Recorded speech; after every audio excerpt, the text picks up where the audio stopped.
Tem uma pesquisa do Paraná que mostra assim, a temperatura ideal de produção de café é 24 graus Celsius na folha.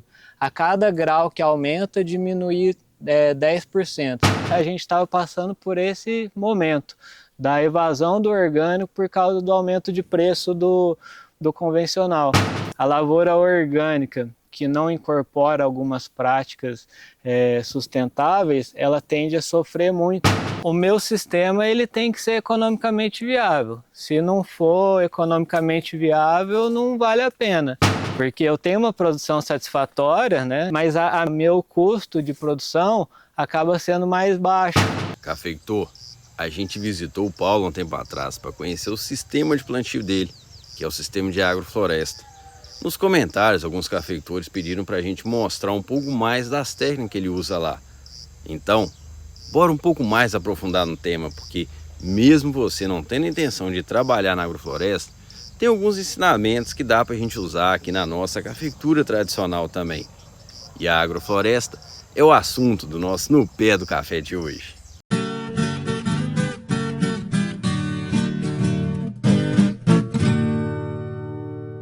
E a gente já vai começar, mas pedindo antes para você não esquecer de deixar aquele like que é tão importante para o nosso canal. E se quiser dar uma forcinha na manutenção do canal, também já considere a ideia de tornar um membro. Breve, tem muita novidade nesse incentivo. E o Mário Machione, mesmo sem a gente falar aqui, já se tornou o membro número 1.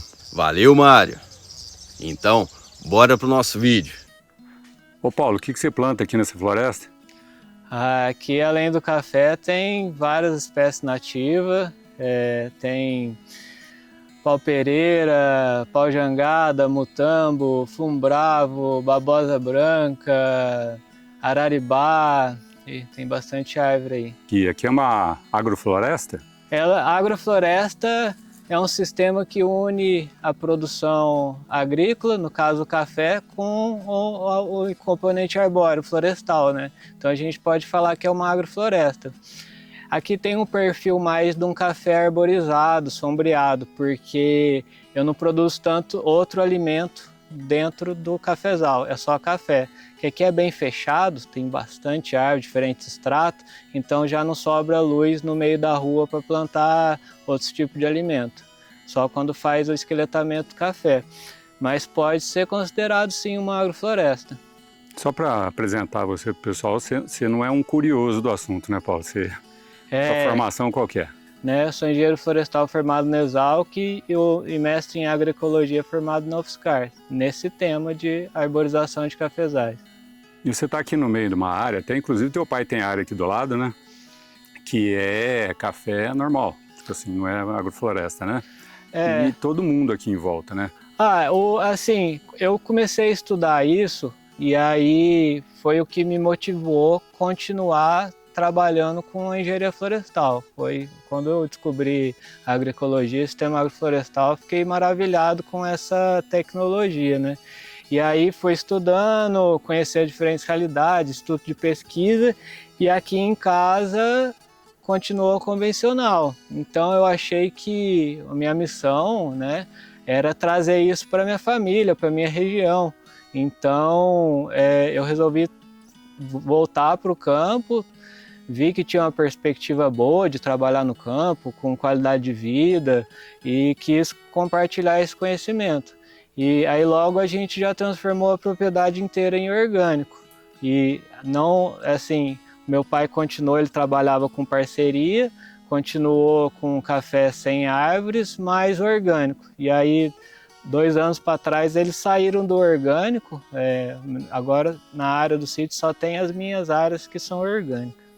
Por que você acha que o pessoal entra no orgânico e não permanece lá? Você acha? Do outro vídeo que vocês tiveram aqui, a gente estava passando por esse momento da evasão do orgânico por causa do aumento de preço do convencional.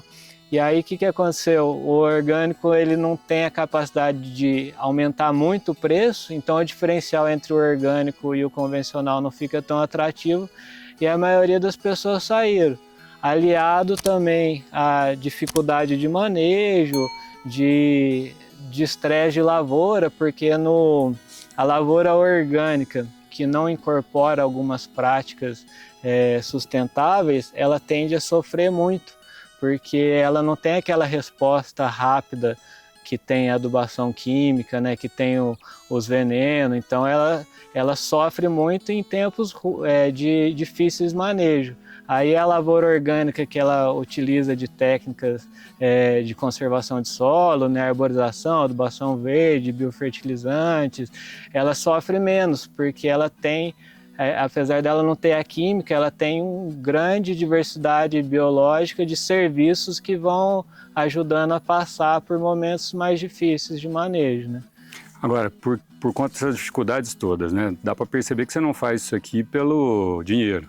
Se fosse por dinheiro, você não estava trabalhando mais com esse sistema, né? Então, qual que é a tua motivação mesmo? Assim, o meu sistema ele tem que ser economicamente viável. Se não for economicamente viável, não vale a pena, porque é minha fonte de sustento, né?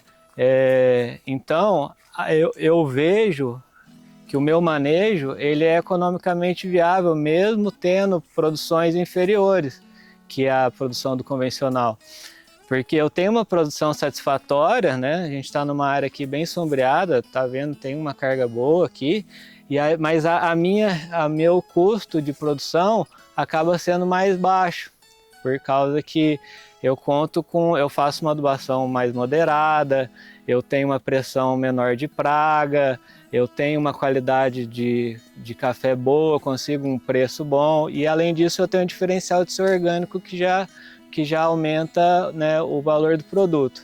Assim, falando um pouco de técnica aí, né, para o pessoal que está mais ligado nas técnicas, né, falando para os meus colegas cafeicultores aí. Aqui, por exemplo, é uma área que eu estou usando em torno de 100 kg de N por hectare. De adubo orgânico. A minha lavoura é orgânica, né? Então tem gente que faz 3 vezes ou até 4 vezes a mais. Então essa é a minha economia. Pulverização, esse ano eu fiz uma só, foi um ano difícil de fazer pulverização. Fiz uma foliar, não fiz nada de solo ainda. E a gente vê uma área bem sombreada aqui, zero ferrugem, mesmo com carga, sabe? Quase nada de cercóspora, foma. Tem um pouco de deficiência de alguns nutrientes que eu não consegui corrigir, então o custo de produção vai diminuindo por causa disso. Roçada também, essa aqui é uma área que eu roço às vezes no máximo 2 vezes por ano e mato bem ralo, porque já tem essa logística de aproveitamento de luz, diferentes estratos, né, de árvore aqui. Então a luz que chega na entrelinha, ela já nasce pouco mato, e uma das características da agricultura orgânica com bastante biomassa é que a diversidade de espontânea, né, que o pessoal chama de planta daninha, mas essas plantas que vão aparecendo espontânea, ela aumenta, tem mais diversidade, só que a densidade diminui. Então fica uma toceira ali, outra lá, maior, não fica aquele negócio toceirado que tem que ficar roçando. Então dá para deixar o mato crescer mais para depois vir roçar. Então tem isso, horário de manejo também, eu consigo fazer uma pulverização aqui meio-dia, dependendo da época, com esse extrato aqui. Então eu tenho um tempo maior de pulverização e eu quero trabalhar para mim, né? Quero trabalhar para mim, quero trabalhar na natureza, eu quero seguir os ciclos da natureza da minha vida. Então foi para mim quando eu matava a aula para poder manejar o quintal da minha república. Então isso aqui, de repente, o meu lazer virou meu trabalho. Então foi a realização de um sonho poder ser agricultor, mas é isso. Eu quero trabalhar nesse tipo de cultivo. Se for para ser uma agricultura convencional, me perde um pouco a beleza da agricultura. Em situações normais, né, que a gente passou no final do ano passado 4, 5 meses sem ver chuva, aí essas plantas se sentem bem menos, né? O café, ele é originário do subbosque. A fisiologia dele é para absorver ondas de radiação menos intensas. Ele já é uma luz filtrada. Aí o que acontece? a fotossíntese dele, ele se dá melhor nesses espectros de sol. Aí, quando está a pleno sol, as folhas de fora, elas sombreiam as folhas de dentro, e aí acaba que quem está fazendo fotossíntese são as folhas que estão autossombreadas. É isso que viabiliza a cafeicultura pleno sol, é o autossombreamento do café. Quando a gente planta um café no sol sozinho, ele sofre muito, porque ele não consegue fazer fotossíntese, está sempre além do limite dele de abertura de estômago. Tem uma pesquisa do Paraná que mostra assim, a temperatura ideal de produção de café é 24 graus Celsius na folha. A cada grau que aumenta, diminui 10%, ou seja, quando chega a 34 graus Celsius na folha, ele para de fazer fotossíntese. Aí o que acontece no café sombreado? As folhas ficam maiores e mais espaçadas, porque não precisa fazer o autossombreamento. As folhas já podem otimizar a radiação solar porque elas não estão tendo excesso de temperatura. E assim, aqui não, é um café que está debaixo de uma árvore, está com uma produtividade assim. Aí o que acontece? Agora a gente vai dar uma olhada embaixo dessa árvore, uma árvore grande já, com várias árvores embaixo dela, que aí o café aqui, ele está com baixa produtividade. Cresceu, já está no ponto de compensação ali que a fotossíntese se faz só para manter a planta, já quase não sobra para o fruto, sabe? Então, a gente tem que procurar esse limite de sombra para o café. Porque uma coisa é ele estar sobrevivendo na sombra, realmente ele sobrevive, mas a gente tem que achar esse ponto que ele vai sobreviver e produzir. E aí isso não tem uma receita de bolo, isso é estudo, prática e observação. Experimentação, né? Experimentação. No caso aqui, essa área que sombreou muito, essa área você perde ela, vamos dizer, se a produtividade dela cai. Não deu tempo ainda, caiu, tá vendo? Só tá as pontas ali produzindo ali, ó. Só tem nas pontas, que é onde ele já não tá se auto-sombreando, porque daqui para baixo tem a sombra das árvores, mas é dele, então não produz. O que eu tenho que fazer? Eu tenho que tirar umas dessas árvores, sabe? Aí eu vou ter que fazer isso e esqueletar o café. Ô Paulo, o pessoal fala que o futuro da cafeicultura, né, pode ser a agricultura regenerativa, né? No caso aqui, isso aqui é um exemplo de cafeicultura regenerativa? Assim, esses termos que vão se criando é mais coisa de marketing do que um termo científico, um conceito científico, né? Mas assim, isso aí, o conceito mesmo, que isso aqui é um sistema agroflorestal. Aí se é regenerativo, porque o que é o regenerativo? É que possibilita o aumento da matéria orgânica, a lavoura ela é sustentável, ela vai se perdurar, aumenta a diversidade de animais, os solos vai aprimorando, né, vai aumentando a fertilidade. Isso tudo é regenerativo. Assim, aí o marketing por trás de hoje em dia do regenerativo é o uso de produtos biológicos e a adubação verde. Isso aí que se fala que é o café regenerativo. Que eu vou mostrar agora, é um sistema que eu estou implantando agora. O que tem? Eu plantei ele 2 anos atrás, eu plantei com o café e as árvores e mamão. Aí acabou que deu uma geada, morreu o café. Aí sobraram só as árvores. Uma linha de árvore aqui que tem a gliricídia, tem a sena alata, que é um fedegoso da Amazônia, a sena pêndula. São árvores aqui que estão... aqui era a linha de café, antigamente. E aí essas árvores eu plantei para ir fazendo a biomassa para nutrir o cafezal. E tinha mamão também e adubação verde.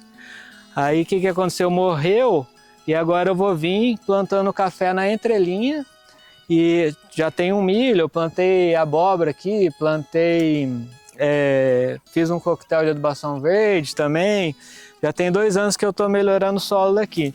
E agora vai virar uma agricultura mais característica dessa agricultura sintrópica ou regenerativa, que é a utilização dos consórcios. É uma área aqui que eu vou plantar café com abacate. Aqui cabe em torno de 600 mudas de café. Eu vou fazer uma rua de café e uma de abacate. Você estava falando que você vai plantar aqui o pacamara, é isso? Não, aqui vai ser o IPR-100. Ah, aqui o IPR-100. E o pacamara você vai plantar onde? Fiz uns terraços também, que já está arborizado. Eu fiz o terraço, plantei as árvores, adubação verde, e agora estou entrando com café depois de um ano. Aqui, ó, vou mostrar uma curiosidade aqui, ó. Olha o que a gente tem aqui dentro desse toco aqui, ó. Olha ela saindo aqui, ó. A formiga prateada. Essa formiga da Embaúba, ela tá morando dentro dessa árvore aqui. Por isso que eu não cortei esse troco aqui. Isso aqui é um dos benefícios da arborização. O controle biológico de praga e doença. Essa formiga, ela é carnívora. Ela espanta as outras formigas, ela come bicho mineiro, tem vários insetos. Broca também não? A broca acho que come, eu não tenho certeza, tem que perguntar pro meu irmão que é biólogo, que já estudou formiga. Mas tem uma formiga que tira a broca na hora que ela está entrando. Ela é uma formiga predadora, indício de saúde no sistema, né? Você acredita, Paulo, que no futuro a gente vai poder ter esse tipo de cafeicultura funcionando com produtividade suficiente para suprir a demanda mundial de café, por exemplo? Ou você acha que tem que ser um pouco de cada coisa, vamos dizer assim? É assim, vendo como é que funciona a vida, a gente vê que tem diversidade na vida, né? E eu acho que isso aí o futuro vai ser esse, é diverso. Cada um está numa fase de evolução, tem uma missão aqui no planeta, né? Então eu acredito que vai ser diverso o futuro, como é diverso agora. O que eu vejo é a potencialidade desse sistema. Eu acredito que um sistema biodiverso, até uma arborização estratificada, vai ser sempre menor, porque é uma complexidade de manejo. Só que uma coisa que eu acho que é um desperdício, que é uma arborização espaçada na lavoura, assim. As pessoas que trabalham com monocultivo, se pusesse uma árvore a cada 20 metros, toda árvore vai trazer uma sombra boa, vai trazer um microclima, predador natural, quebra-vento, beleza, inseto, ave. E assim, uma coisa que a gente tem que ter em mente, a terra, que a gente não é dono da terra, a gente é o cuidador da terra. Eu vou estar aqui, se Deus quiser, há uns 100 anos. E aí já foi. Otimista, irmão. Tem que ser, né? Aí já foi. Aí é outro, que nem foi meu avô, meu pai. Aí eu vou deixando a terra. A gente tem que plantar pela terra. E tem várias maneiras de plantar que não vai trazer prejuízo econômico. Tem que perder esse medo de plantar árvore. Ô Paulo, deu para perceber aqui, né, que esse tipo de agricultura, ela não é para qualquer um mesmo. Eu tenho isso na minha mente, que eu estou trabalhando com uma agricultura que está regenerando o sistema e tem a fertilidade da terra que vai aumentando, a facilidade de manejo, que é uma coisa que eu já estou colhendo a curto prazo. Aqui essa área que eu estou manejando faz uns 8 anos aqui e cada vez mais fácil, graças a Deus. Menos roçada, mais fertilidade, menos pulverização. O conselho que eu dou é não pensar a curto prazo, é pensar a longo prazo, tanto no sistema quanto na motivação de vida, né? Para poder continuar fazendo o que gosta. Valeu, obrigado. Tamo junto aí, pessoal. Um prazer recebê-los novamente aqui em casa. Espero que gostaram aí da visita e estamos aí para ajudar. Mas que bacana a maneira como o Paulo leva a cafeicultura na propriedade dele, não é mesmo? Deixa aqui nos comentários o que você achou e não esquece de deixar aquele like que é tão importante para o nosso canal. Muito obrigado a você que nos acompanhou até aqui. Um forte abraço e até o próximo. No Pé do Café, o canal de quem ama café.